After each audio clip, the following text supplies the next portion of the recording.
My Lords, the legislation tends to focus on this issue of cold calling from the perspective of data, from the perspective of protecting people's information and data.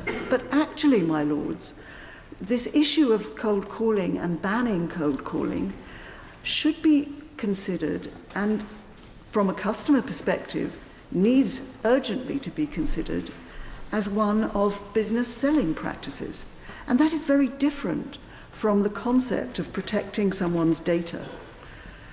Even if there were consent in some way to cold calling, my Lords, the practice that is currently prevalent, whether it's from overseas or from within the UK, tends not to be calling people whose numbers you have found out by invading their data privacy, but very often it is random number calling from an automated device, or merely trawling through telephone directories.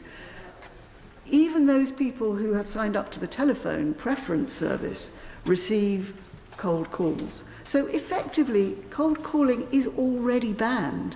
But what this bill seeks to do, and what noble lords were trying to do, and what this amendment would help to achieve, would be not just to ban cold calling, because you will never effectively stop somebody trying to call people, but if you ban the business reason for which they do so, then, my Lords, you have properly protected consumers. And that leads on to my plea to the my noble friend the Minister, to consider this from the point of view of the selling process and the customer buying process.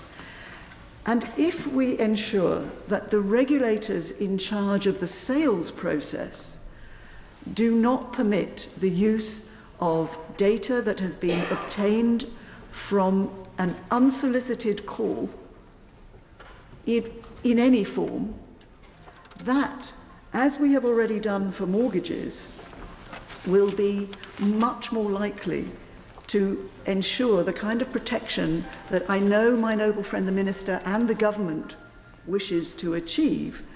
And I have to thank David Hickson from the Fair Telecoms campaign, who has been tirelessly attempting to help people understand why these things are so important. The ICO, of course, is responsible for enforcing compliance with data protection legislation, but the regulation of business practices is undertaken by the specialist regulators, and in the case of pensions, the FCA or the pensions regulator. And indeed, the FCA already prohibits unsolicited direct marketing of mortgage products, and the SRA prohibits unsolicited direct marketing of claims management services by solicitors. So it is possible to do so, and I would urge my noble friend to please consider and respond to these concerns when she makes her closing remarks. Yeah.